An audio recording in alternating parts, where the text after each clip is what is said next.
घर खरीदा जाए या फिर रेंट पर ही रहें, क्या है ज्यादा सही? ये सवाल बिल्कुल वैसा ही है जैसे कि पहले मुर्गी आए या फिर अंडा, उतना ही उलझाव है। बहुत सारे तर्क हैं जो सपोर्ट करते हैं कि घर खरीदना ज्यादा सही है, तो वहीं उतने ही तर्क हैं जो आपको विश्वास दिलाएंगे कि रेंट पर रहना ज्यादा सही है। यानी एक एब्सोल्यूट आंसर मिलना बहुत मुश्किल है, लेकिन नामुमकिन नहीं है। तो आज मैं इसी सवाल का जवाब देने की आपको कोशिश करूंगी। मैं हूं प्रियंका संभव और आज मैं अपनी काम की बात में लेकर आई हूं बाय वर्सेस रेंट का बैटल। और अगर आपको मेरे काम की बात अच्छी लगती है तो एक रिक्वेस्ट और एक रिमाइंडर कि मेरे YouTube चैनल को जरूर सब्सक्राइब करें, और अगर आप मेरा वीडियो देखते हैं satyhindi.com के YouTube चैनल पर तो सत्य हिंदी को सब्सक्राइब करें और यहाँ बेल आइकन को भी क्लिक जरूर कर लें। तो चलिए बात करते हैं, क्या है ज्यादा सही, खरीदा जाए या फिर रेंट पर ही रहे, उसी में ज्यादा आराम है? अब ये सवाल जो है पर्सन टू पर्सन डिफर करेगा। इसका जवाब शायद मेरे लिए कुछ और हो और आपके लिए कुछ और हो। तो सारे प्रोज एंड कॉन्स समझते हैं। कोविड-19 के इस दौर में प्रॉपर्टी बाजार में एक भूचाल आ गया है। हमने देखा है प्राइसेस को गिरते हुए, और प्रॉपर्टी बाजार जो है वो जाना चाहता है कि चाहे जितना भी बुरा वक्त क्यों ना हो, प्रॉपर्टी की कीमतें नहीं गिरती हैं। तो प्रॉपर्टी की कीमतें गिर रही हैं, दूसरी तरफ इंटरेस्ट रेट में भी हम ज़बरदस्त का गिरावट देख रहे हैं। एक्सपर्ट्स बता रहे हैं कि जो होम लोन जिस इंटरेस्ट पर अभी मिल रहा है वो 15 साल का लो है। यानी इतना नीचे का इंटरेस्ट रेट आपको होम लोन में 15 साल पहले नज़र आया होगा। तो अभी अगर मैं बात करूं, मोटा माटी जो इंटरेस्ट रेट नज़र आ रहे हैं, अलग अलग बैंक्स के अलग अलग रेट्स हैं, तो 6.5% यानी 6.5 से लेकर के 7.5 के रेंज में इंटरेस्ट रेट नज़र आ रहे हैं। कुछ बैंक्स 8% तक भी वसूल रही है, पर ये अगेन डिपेंड करता है कि आपके लोन का साइज़ कितना है, आप जिस प्रॉपर्टी को खरीद रहे हैं उसकी प्राइसिंग कितनी है। लेकिन अच्छे खासे लोस पर है। आरबीआई भी जिस दर पर बैंकों को उधार देती है, यानी कि रेपो रेट में, हम देख रहे हैं ज़बरदस्त गिरावट 4% पर ये है फिलहाल, और ये भी सालों के बाद इस लो लेवल पर नज़र आ रहा है। तो ऐसे में इन लो लेवल्स का फ़ायदा आपको उठाना चाहिए या नहीं, क्योंकि प्रॉपर्टी की कीमतें नाइट फ्रैंक बता रही है हमें कि 6% का डिक्लाइन हमें नज़र आया है इस जब से कोविड की शुरुआत हुई है 2020 में। और ये 6% का जो डिक्लाइन है प्राइसेस में, ये सिर्फ पेपर में है। जब बायर पहुंच रहा है खरीदने के लिए तो बार्गेन के हिसाब से ये 6% का जो डिस्काउंट है आपको इससे ज़्यादा मिल सकता है, 10 से 20% का। बिल्डर की भी परेशानी है, उसके पास इतने सारे ready to move in flat पड़े हुए हैं, खरीदार नहीं है। पहले लोग लॉकडाउन की वजह से बाहर नहीं निकले, बाद में सभी को अभी लिक्विडिटी चाहिए, सभी अपने कैश को ज़ोर से पकड़ के बैठना भी चाहिए। तो ऐसे में वो चाहता है कि कंज्यूमर अपनी जेब ढीली करे, इसलिए डिस्काउंट भी दे रहा है। तो ये है प्रॉपर्टी बाजार का हाल, ये है इंटरेस्ट रेट का हाल। इसमें आप क्या करें, सवाल तो यही उठता है ना। लॉकडाउन के वक्त हम सब ने बहुत सारा टाइम घर पर बिताया है, ऑफिस का काम घर से किया, बच्चे हैं तो बच्चों ने स्कूल की पढ़ाई घर से की। जो रेंट पे रहते हैं उन्होंने एक बार ये ज़रूर सोचा होगा, क्योंकि हमें सोचने का भी इतना टाइम मिला, कि अपना घर ले लिया होता तो शायद अच्छा रहता। और जो अपने घर में रहते हैं उन्हें ईएमआई की जो है टेंशन सता रही होगी, लोन मॉरेटोरियम मिला, ले नहीं ले, इंटरेस्ट पर इंटरेस्ट लग रहा है, क्या करना चाहिए, और अभी तो ईएमआई इतने सालों तक बचा है। तो मैं तो यही कहती हूँ कि जो ये रेंट देते हैं उन्हें लगता है कि शायद घर ले लेते तो अच्छा रहता, जो घर में रहते हैं अपने वो सोचते हैं शायद रेंट पर रहते तो अच्छा लगता है। यानी कि grass is always greener on the other side. ऐसे में अब इस डिसीजन पर कैसे पहुंचे? तो फैसले पर पहुंचने के लिए मैं आपके लिए 4 सवाल लाई हूं। इन 4 सवालों के जवाब दीजिए और मुझे लगता है थोड़ी क्लैरिटी आपको मिलेगी। पहला सवाल, आप घर क्यों खरीदना चाहते हैं, यानी कि आपका गोल क्या है? आप उसमें रहेंगे या फिर आपको लग रहा है कि उसे हम खरीद करके वो एक अच्छा इन्वेस्टमेंट हो सकता है? तो ध्यान रहे, अगर आप रहने के लिए घर खरीदना चाहते हैं तो अच्छी बात है। लेकिन अगर आप इन्वेस्टमेंट को अपना गोल बनाकर घर खरीदना चाहते हैं तो मुझे लगता है कि रियल एस्टेट उतनी अच्छी इन्वेस्टमेंट नहीं है। खास तौर पर जब क्राइसिस का वक्त आता है ना, तो रियल एस्टेट वो एसेट है जिसमें हम सबसे ज्यादा गिरावट देखते हैं। अभी भी देखिए ना, प्रॉपर्टी के प्राइसेस गिर ही तो गए हैं, इसीलिए रियल एस्टेट के प्राइसेस में गिरावट आती है as compare to other assets. इसमें ज्यादा दबाव दिखता है। इसलिए अगर आपको रहने के लिए यानी एंड टू एंड यूज के लिए लेना है तो अच्छी बात है, लेकिन आप इसे इन्वेस्टमेंट समझकर कभी भी ना खरीदें।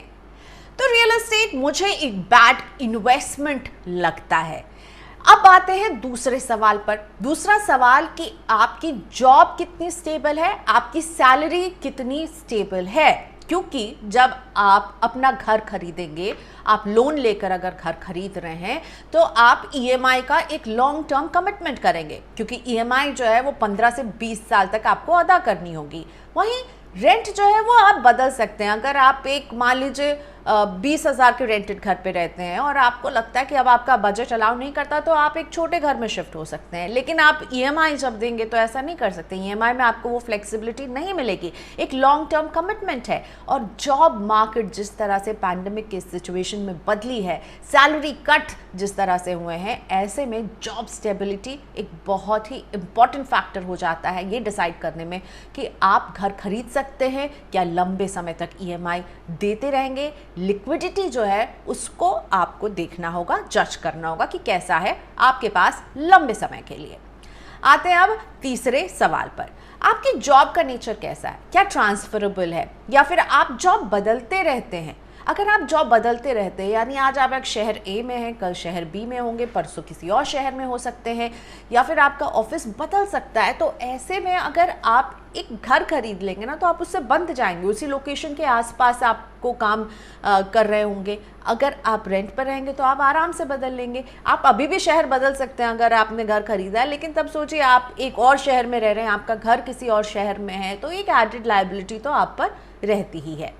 अब आते हैं चौथे सवाल पर कि आपका बजट कितना है।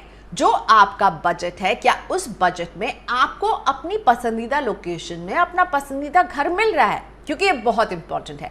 आप उसमें अपनी ज़िंदगी बिताने वाले हैं, क्योंकि मैंने आपको पहले ही कहा इन्वेस्टमेंट के लिए नहीं, रहने के लिए लीजिए। आपको उसमें रहना है तो आपको इंश्योर करना होगा कि आपको वो लोकेलिटी पसंद है, आपको वो जगह पसंद है और वो आपके बजट पर फिट बैठ रही है या नहीं। ऐसा नहीं कीजिए कि आपको पसंद तो कुछ और है पर बजट में जो फिट हो रहा है उस हिसाब से घर ले लिया और फिर आप पूरे समय सोचते रहेंगे कि ये घर मैंने ले तो लिया क्योंकि मेरा बजट नहीं अलाउ कर रहा था। आपको ज़िंदगी बितानी है तो आपको बजट जो है वो अपना एक बार देखना होगा, और जिस बजट में जिस लोकेशन में आप घर खरीद रहे हैं उस लोकेशन को एक बार ज़रूर समझिए कि क्या आप यहाँ पर लंबे समय तक रहेंगे, अपने परिवार को यहाँ पर नर्चर करेंगे, यहाँ आप अपना समय बिताएंगे, अपने दोस्तों को घर बुलाएंगे, अपने रिश्तेदारों को घर बुलाएंगे, अपने त्यौहार मनाएंगे। तो इसीलिए ये ध्यान रखिए कि जो आप घर खरीद रहे हैं वो आपको पसंद है या नहीं।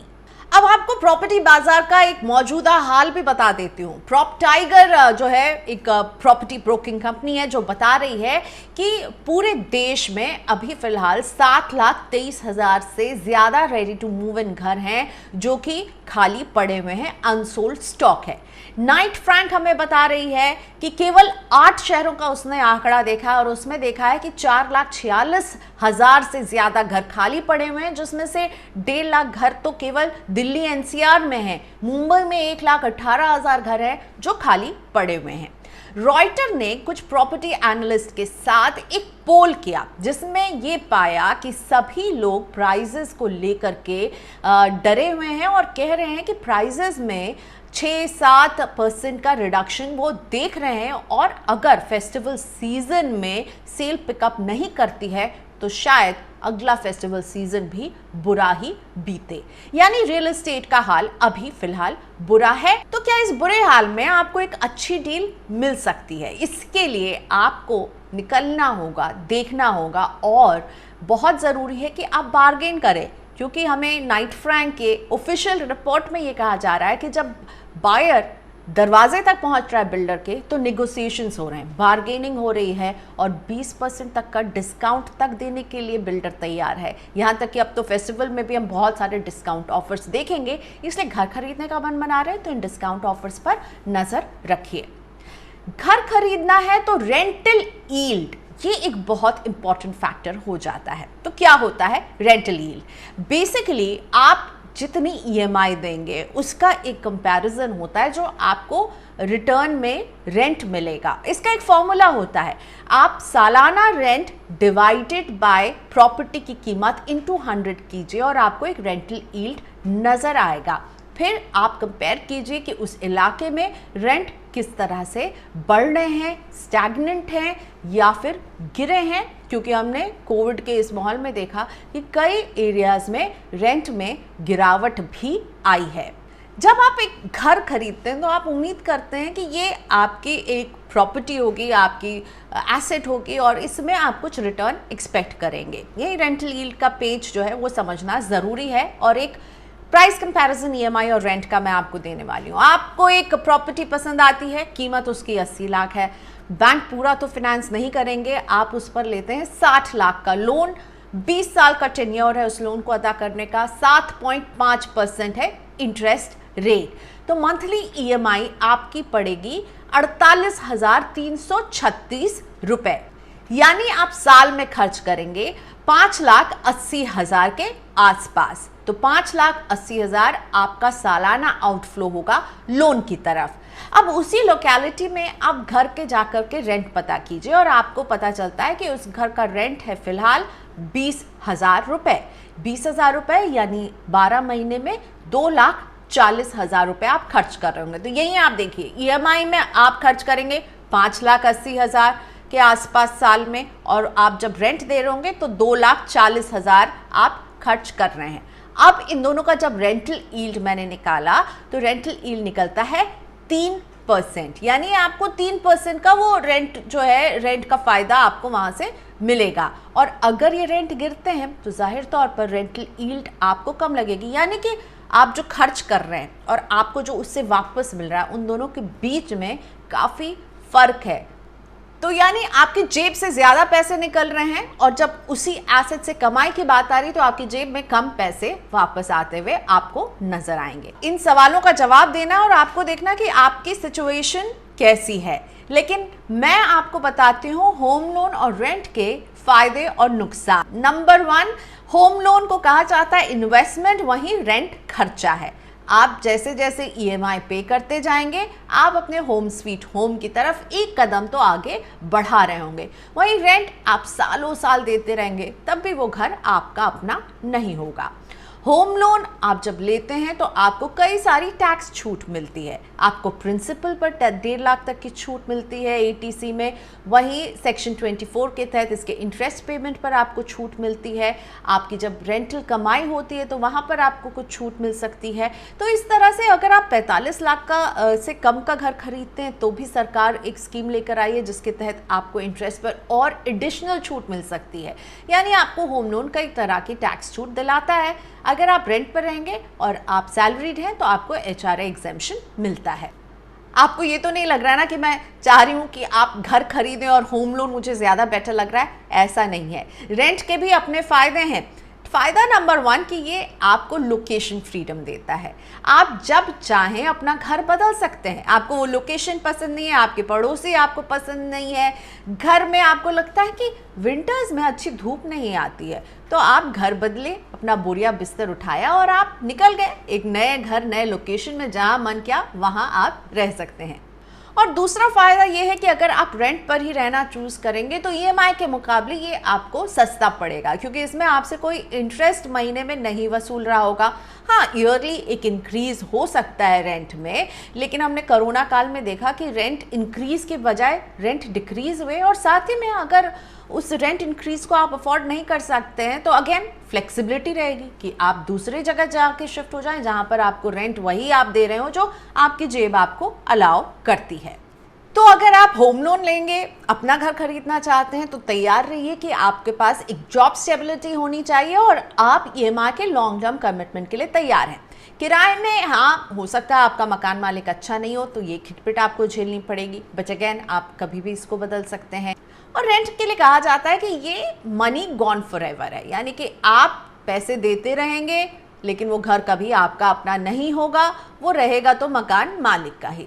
मैंने आपके सामने कुछ अच्छी बातें कुछ बुरी बातें रख दी है, लेकिन ये एक इंडिविजुअल फैसला होगा। आपकी अपनी सिचुएशन कैसी है आपको ये समझना होगा, आपका जेब आपको किस बात के लिए अलाउ करता है आपको ये कंसिडर करना होगा। और हाँ, वो लोग ना जो कहते हैं ना कि अपना घर तो अपना है, ले लो खरीद लो, क्यों रेंट दिए जा रहे हो, उनको बस पलट के यही कहिए कि अपना घर तो अपना है लेकिन अपना होम लोन भी अपना ही है। आप तो नहीं आएंगे हमारी होम लोन की ईएमआई देने, ईएमआई आपको ही देनी है। तो मुझे लगता है सबसे ज़रूरी बात, क्या आप लंबे समय तक ईएमआई चुकाने के लिए तैयार हैं? क्या उस तरह आपको विश्वास है कि आपकी जॉब आपकी सैलरी बनी रहेगी कि आप 20 साल तक उसकी ईएमआई चुकाते रहिए?